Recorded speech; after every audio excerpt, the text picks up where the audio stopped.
اور یہ دردناک لمحے تھے حضور کے وصال کے۔ اللہ اکبر، صحابہ کے کلیجے جل گئے۔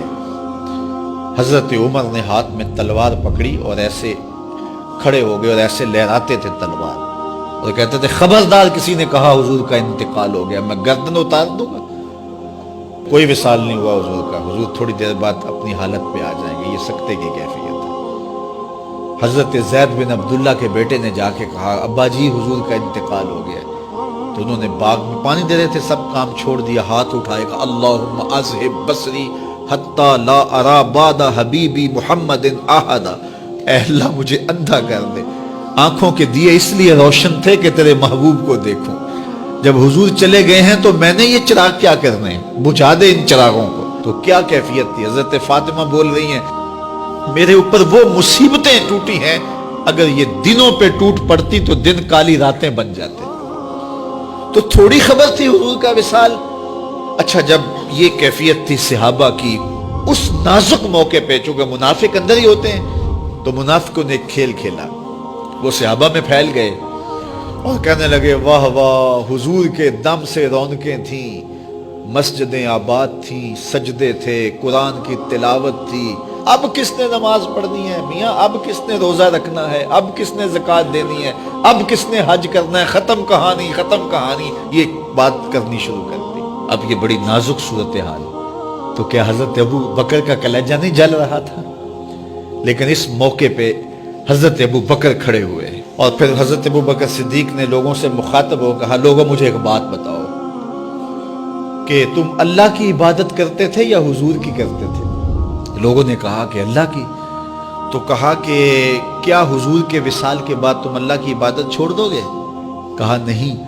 کہا مجھے بتاؤ جس دین کو سر بلند کرنے کے لیے حضور نے اپنی ساری زندگی لگا دی، تو کیا حضور کے چلے جانے کے بعد اس مشن کو چھوڑ دو گے؟ لوگوں نے کہا نہیں۔ تو کہا پھر اٹھو اور نبی کے دین کا پرچم تام لو۔ حضور کا وصال ہو گیا ہے، اب حضور کے مشن کو ہم نے اٹھانا ہے اور اپنے کندھوں پہ وہ بوجھ لینا ہے۔ تو کیا جس کے لیے حضور نے اپنی جان تک دے دی، تو کیا ہم وہ مشن چھوڑ دیں گے؟ صحابہ کے اندر ہمت پیدا ہوئی، کہا کیوں چھوڑیں گے، ہم تو اٹھیں گے اور پہاڑوں سے بھی ٹکرا جائیں گے۔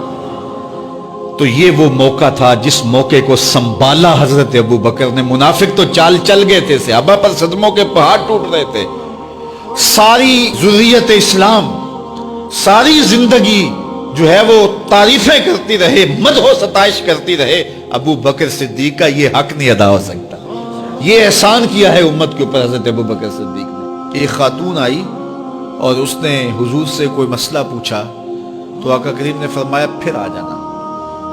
تو اس نے کہا اگر میں پھر آؤں اور آپ نہ ملیں، اس کا مطلب یہ تھا کہ آپ اس دنیا سے کوچ کر گئے ہوں، تو پھر تو فرمایا میں نہیں ملوں گا، ابو بکر تو ملے گا نا۔ تو علماء نے کہا یہ خلافت کی طرف اشارہ ہے۔ حضرت ابو بکر صدیق رضی اللہ تعالیٰ عنہ سے بہت زیادہ حضور پیار کرتے تھے، اور آقا کریم علیہ السلام نے اپنی زندگی میں 3 دن ان کو مصلی پہ کھڑا کیا ایام مرض میں، پھر 17 نمازیں حضور کی موجودگی میں حضرت ابو بکر صدیق نے پڑھائی، پھر حضور کا وصال ہو گیا۔ فرمایا حضور علیہ السلام نے انت صاحبی فی الغار و صاحبی علی الحوض، اے ابو بکر تم غار میں بھی میرے ساتھی ہو اور حوض کوثر میں بھی میرے ساتھی ہو۔ اور آقا کریم علیہ السلام نے یہ بھی ارشاد فرمایا سب سے زیادہ جس نے میرے اوپر احسانات کیے ہیں وہ ابو بکر ہے۔ حضور نے فرمایا کسی کے مال نے مجھے اتنا نفع نہیں دیا جتنا ابو بکر کے مال نے دیا، جتنا ابو بکر کے مال نے دین کو، اسلام کو، میرے کاز کو نفع دیا ہے، میرے حضور نے فرمایا اتنا کسی کے مال نے نفع نہیں دیا۔ اللہ اکبر، فبکا ابو بکر۔ تو جب یہ بات حضور نے کہی تو ابو بکر رونے لگے۔ وقال ما انا ومالی الا لک، حضور میں بھی آپ کا ہوں، مال بھی آپ کا ہے۔ اللہ اکبر۔